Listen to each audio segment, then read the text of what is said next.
Welcome to the 2017 Grace Groom Memorial Oration in honour of the late Grace Groom, a former CEO of Mental Health Australia. This oration is a premier speech on the mental health calendar.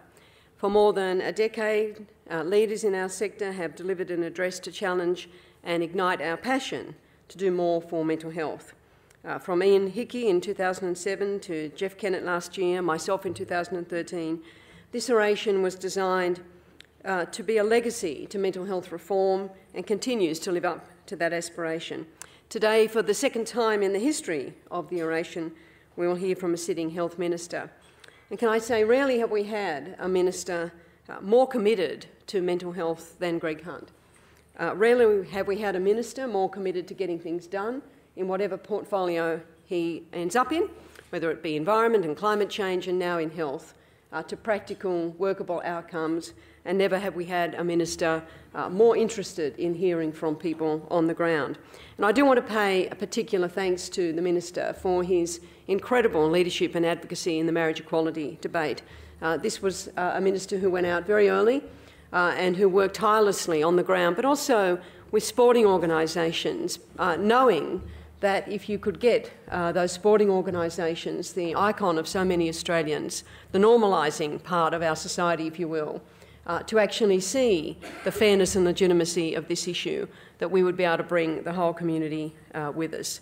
So it's a tremendous honour to have Minister Hunt deliver the Grace Groom oration for 2017. Please make him very welcome.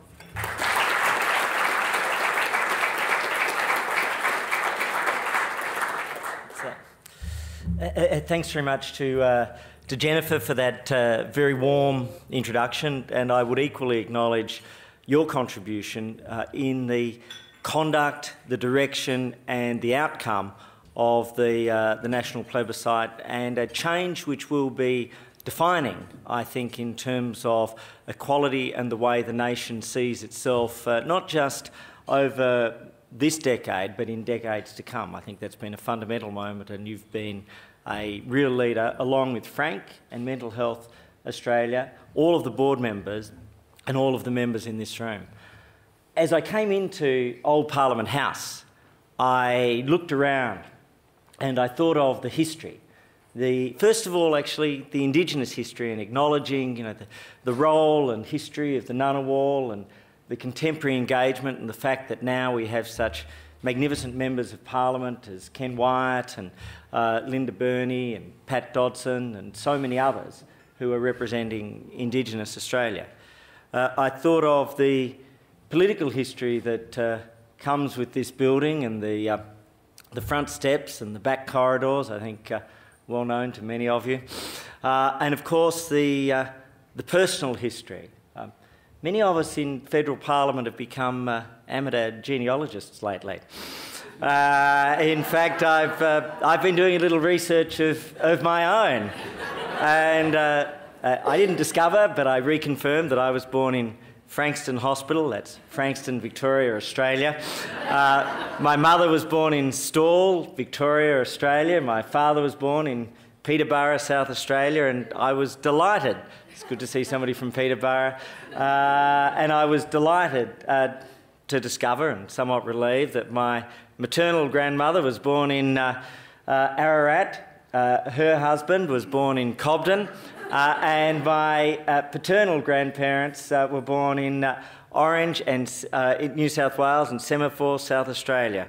100% pure Aussie beef. But that history, which we all go through, has been very, very important. I was thinking of the history of so many Australians, and as we delve back into the past, we discover our own stories and the stories of our family and the challenges that each person faces and each family faces. And in many ways, mental health is a reflection of that. It echoes through the generations, that a crisis in one generation, whether it's alcohol or drugs or prescription drugs or mental health, can very easily translate and echo down the ages. And I particularly want to begin today by acknowledging three women Firstly, Grace Groom. Secondly, Jacqui Crow. And thirdly, Katinka Grant. I'll explain in a minute. In terms of Grace, this oration is named after somebody who left the planet early, but after having given so much. A predecessor of Frank's, and so he follows in very distinguished footsteps. But her work was to highlight the lived experience and the fact that we needed to consider mental health services from prevention to treatment to research from the perspective of those who have the lived experience. And I look around this room and the incredible names and faces, and I won't single you all out, are testament to her legacy, that has become an abiding principle, and ever more so, of the way in which mental health services are delivered within Australia. Not perfectly yet, by any means, and there's a long way still to go. But that road has moved from being something which was hidden and only ever travelled in the black of night to highlighted and increasingly travelled in the light of day. That brings me to the second person I mentioned, Jacqui Crow. Now, I was going to talk about Jacqui at the Mental Health Prize, but I wasn't able to talk about Jacqui because I didn't think I'd get through what was a very upbeat event. So I'll do my best now. Now, Jacqui, as we all know, had a very crushing lived experience. But she was not defined by that. She transcended it, and her work on the Mental Health Council and her work in helping to lead the design of the Head to Health website was all about engaging people in a way where those who most needed help at their moment of greatest need were able to seek that help. And so her loss will be enormous. I won't dwell on it because that would not be a good place for me to go today. However, I just want to acknowledge her immense work and that it will not be lost and it will always be honoured. The third person I want to acknowledge is Katinka Grant. Now, you might ask, who's this? Well, for the first 29 years of her life, she was Katinka Grant. For the second 29 years, she was Katinka Hunt. So this was my mother. And she was a nurse and she lived a very upbeat life. But as time wore on, she was one who suffered from bipolar. And it wasn't as difficult as some cases. It was more difficult than others.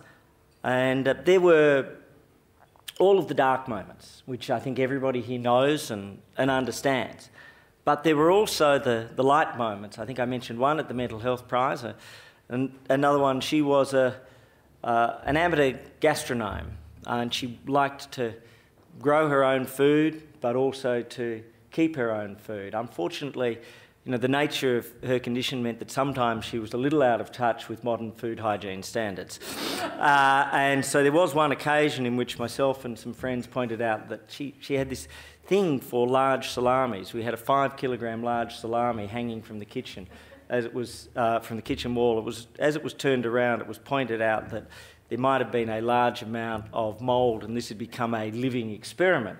And I can bet that I am the only person to have been chased around a dining room table with a mother wielding a 5-kilogram mouldy salami as a potential life-threatening weapon.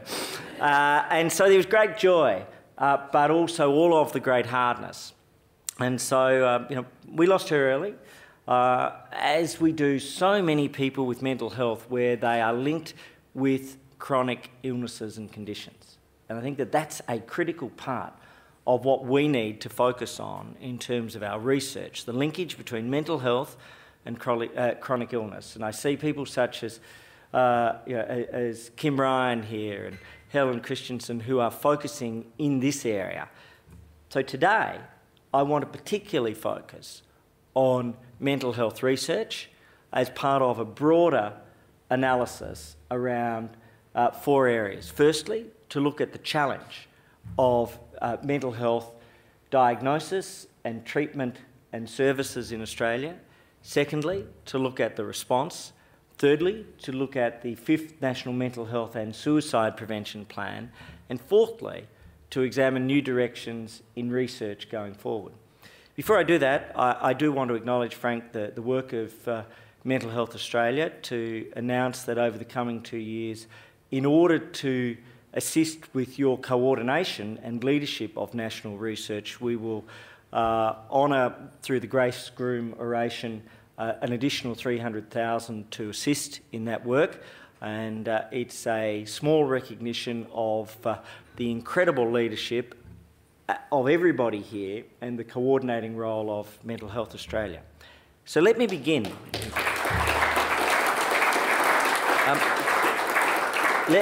Let me begin the substantive element with a focus on the challenge. Now, everybody in this room knows and breathes the challenge. They understand that there are 4 million Australians who have some form of mental health condition in any one year. Now, that includes up to 2 million with anxiety, 1 million with depression, and then so many more with complex conditions, which include suicidality, eating disorders, include bipolar and manic depression, and then different psychoses. So the full range and spectrum of challenges which affect different people in different ways. But our real task is then, as we say, and here's where I want to acknowledge the work of SANE and Beyond Blue and previous speakers, whether it's Nicola Roxon, Jeff Kennett, Jennifer and so many others, in the path of destigmatisation and normalisation. Now, this has been going on for 2 decades now, a lot longer in many ways, but I think 2 decades, and you can almost trace it to the founding of Beyond Blue, and we've made enormous progress. The ability now to talk about these issues, to talk about these challenges, is very, very real, and it's part of the national discussion. The ability of individuals to be able to refer to their situation without fear of being judged in the workplace, as we see right now with a legacy hangover in relation to our medical professionals, something that Kim and I have been working on, is an example of the past still being with us, where medical professionals cannot seek treatment without having to suffer through mandatory reportment, which of course is a prohibition to people seeking treatment because of the fear that their professional world will be compromised. And that says the worst of things to the medical professionals. So that is something which, with the other health ministers, I am pleased that we've made the commitment, will be changed at national and state level.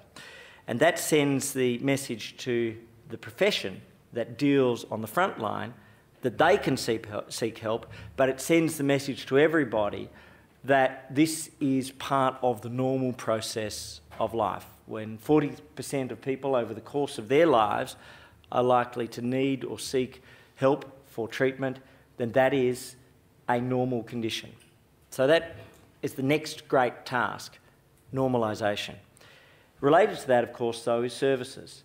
The culture of a country is fundamental, but so are the services. So right now, our task is to expand and develop services on both fronts, and that's in hospital and out of hospital.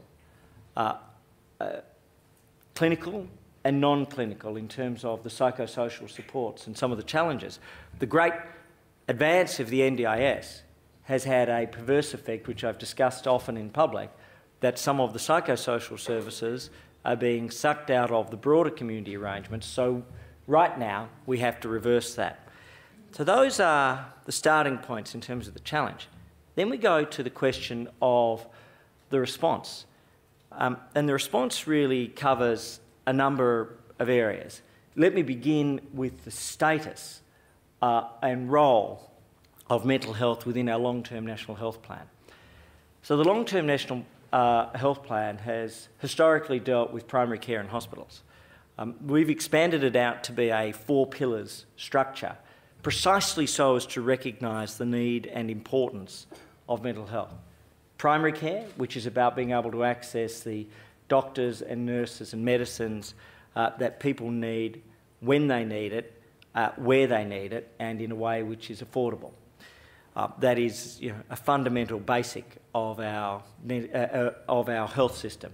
The second is our acute care through our hospitals, ensuring that we have long-term, world-class hospitals at the public level, also at the private level, and through the private health insurance.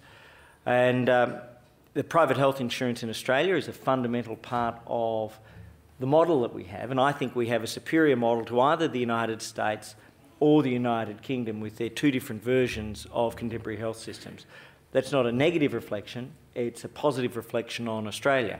But the fact that we need all three components working together, because people then have coverage, they have the ability to be in private hospitals, and that takes pressure off public hospital waiting lists. So we've made very good progress on that front. Thirdly, we have research and the process now of the Medical Research Future Fund and the doubling of medical research funding around the country, and the national missions, including the brain cancer mission, which we announced very recently, which will be a galvanising moment in oncology treatment, particularly for some of our youngest Australians who face the most tragic of blastomas. And then there is the fourth pillar of mental health and preventive health, for the first time raised to the highest level within our long-term national health plan. It was a deliberate, conscious decision which came about from your long-term work and advocacy, and an overdue moment where mental health was given that status. And it may have been a long time coming, but in my judgment, it's something which will now be a permanent feature that will abide across all different governments going forward. So then that brings me to the funding. And I don't want to dwell on this too much. There's a very significant funding pool, just over $4.3 billion of federal funding expected this year in the mental health space. And that includes our hospitals, our Medicare services, and our medicines. We know that there's just over $500 million of funding for prescription medicines, which can include very complex and very expensive medicines or more basic ones. All of those are covered. But it's my particular focus to ensure that our treatment services are expanded. And that's why in this year's budget, we were able to place an additional $80 million into psychosocial services for outside of the NDIS treatment, to ensure that what occurs in the NDIS is replicated outside of the NDIS in terms of the psychosocial treatment. I've been working with Frank and so many of you in ensuring that the states sign up to this, because the way we've done it is, if I may say so, a particularly crafty piece of federalism, and that is that we said that we will match what the states will do up to $80 million. We will not reduce that funding if one state doesn't participate. If one state doesn't participate, we'll reallocate their funds to the other states. So there is a great deal of incentive for Tasmania to sign up and to be the first state, and to say to the others, if you don't come on board, we'll take all the $80 million. So, but what it does is it locks in our funding, but also locks in the state funding. And I think that that's the extremely important part of it.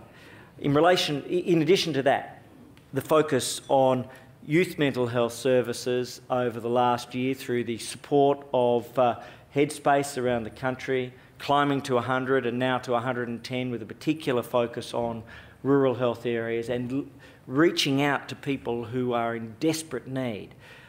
These are some of the initiatives that we delivered. But one of the brave new fronts and bold new fronts is the combination of telehealth and e-health. And there are many people in this room who've been involved in that task.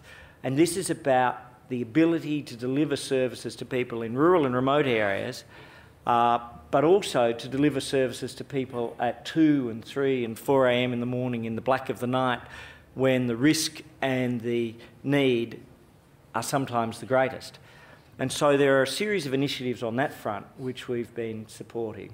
As of the 1st of November, there are the new services available for rural telehealth psychological consultations. This is a really important initiative to expand the number of telehealth services available. That will mean that instead of having to travel to the city, instead of having to rely on the presence of a specialist who might not be available in a smaller town, people will be able to access those services earlier and on a more frequent basis. The second of the breakthrough services is the Head to Health website. And that's a gateway. It's not meant to be a replacement for the unbelievable work that so many in this room and elsewhere do around the country, but it becomes a portal, a guide, an avenue, a way in which people can break into the system if they don't know where to go. What is interesting, we threw away all the rules and we simply designed it with the people who most needed the help. We had young Indigenous Australians, we had older veterans. It was led by Jacqui Crow, and I'm very happy with the design of it. And only 9 days before we lost Jacqui, the Prime Minister and I were with her and with those who had helped design the system, talking through it, and the fact that this was a genuine consumer-led process. And they didn't hesitate to say that something was a bad idea. And to design it and to deliver it in a way which somebody who doesn't know anything about their issue, they just know, I've got a crisis, they can go there and they can find their way to the very things they need.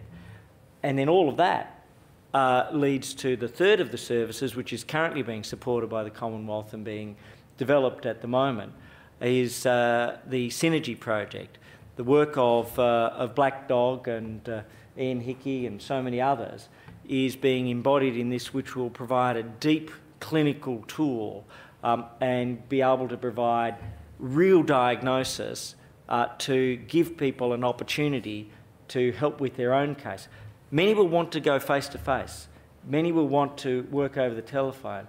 But sometimes the very nature of the conditions that we all face means that people will want to seek first help online and to understand their own challenges. And this is now possible and emerging and an increasingly important part of our armoury, particularly for young people.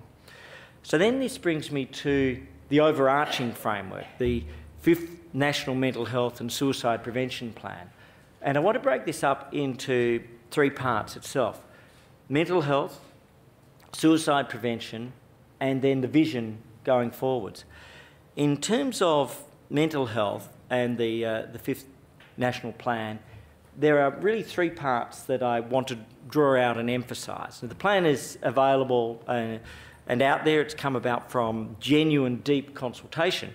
But firstly, there is the opportunity for workplace reform and the workplace as being a frontline way of supporting those who have emerging mental health challenges. This is something that Jennifer and I have talked about with her BCA hat on, and I believe that we should now work towards the top 50 companies in Australia and progressively the top 100, as well as a small business initiative for workplace mental health identification and support. I don't mean in terms of mandatory reporting, completely the opposite, but creating a culture and the support network where individuals feel that they can seek assistance. And if you can do this early, it is one of those areas where, of course, there can be a supportive peer environment. And so the top 50 companies through the ASX, as well as the private, is something that we'll be working on with the BCA, and we'll be working with the Small Business Council on providing small business support going forwards. The second of the areas is Indigenous Australia. Now, in terms of Indigenous Australia, we know that there are higher rates of alcoholism, tobacco, chronic tobacco use, prescription addiction, and non-prescription drug addiction and abuse. This is related, both in terms of cause and effect, to many of the mental health challenges. So we will be working on a real Indigenous Australian mental health plan and initiative as part of the Indigenous health plan that Ken Wyatt is bringing forward. We're looking to bring that forward by the middle of 2018, and mental health will now be, for the first time, one of the fundamental pillars of the Indigenous Australians health plan. Then the third of the areas, which is a personal focus, and I see Christine here from the Butterfly Foundation, is eating disorders. And one of the strange things as I've been in this role is just the amount you discover. And I was aware of, and I knew people who had been through the challenges of eating disorders. I'd not quite understood the extent and scope of it, and then the degree to which it is one of our truly chronic and hidden conditions. In other areas, we know that there are role models. This is a harder area for role models, the very nature of emphasising the challenge that young people, overwhelmingly young women, have faced, but then carry with them over the course of many years, and in some cases decades, means that it's not tailor-made for role models. Therefore, we have to provide the supporting services. In that respect, I've asked the Medicare task force, led by Professor Bruce Robinson, to strongly consider new Medicare items to assist with those who face eating disorders, to provide the additional care and support that are required. The costs aren't just prohibitive, they can be crushing in many cases, and so we have to change that paradigm and provide more services and more Medicare support in order to do that, and I am confident that over the course of the next year we will achieve that outcome. So they are three of the particular areas of focus, but there are many more within it. The other part in this, of course, is that we recast it from being the 5th National Mental Health Plan deliberately to being the 5th National Mental Health and Suicide Prevention Plan. I wanted to do that after talking with many in this room to say that this is a national crisis. 3,000 Australians on average at the moment are taking their own lives. The human scale, of course, is close to 100 times that when you take the ripple effects on schools, families, communities, workplaces. This year we've had a 5% reduction, a reduction of 60 people. That's 2 busloads of lives that have been saved. But there are still close to 3,000 who take their lives, which is a catastrophic outcome. So going forwards, our task will be to expand the research and the resources, but in particular to focus on, amongst other areas, the discharge from hospital of those who have had suicide attempts or who have been admitted for suicidality and self-harm. And I say that because this is the area where we have the single highest rate of identification beforehand of those who go on to take their own lives. So we know the individuals who are most at risk, and therefore working with the states and the sector, the post-discharge task is right at the top of our list. There is, however, more to do than just the 5th National Mental Health and Suicide Prevention Plan. We held a roundtable only a week ago, or less than a week ago, with many in this room to focus on the great tasks ahead, and a combination of Kim and Peggy Brown laid out to me something that I hadn't realised, that in a way there was no overarching long-term national vision for mental health. And so today I want to announce, in honour of Grace Groom and in recognition of the needs outlined by those in this room, that we will develop a Vision 2030 long-term national mental health blueprint. I think this is going to be a seminal document and a fundamental blueprint going forwards. It's not just going to be something that sits on the shelf.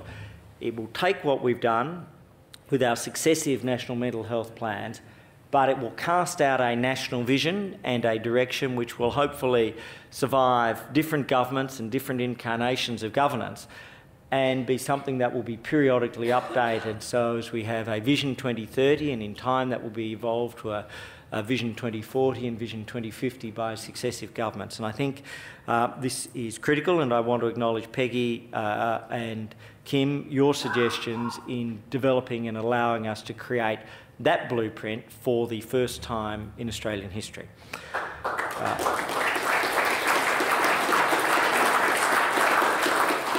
So then this brings me to mental health research. Now, research is one of our critical national pillars in the long-term national mental health plan. But within mental health, I believe there is the ability to give greater emphasis than that which has previously been delivered.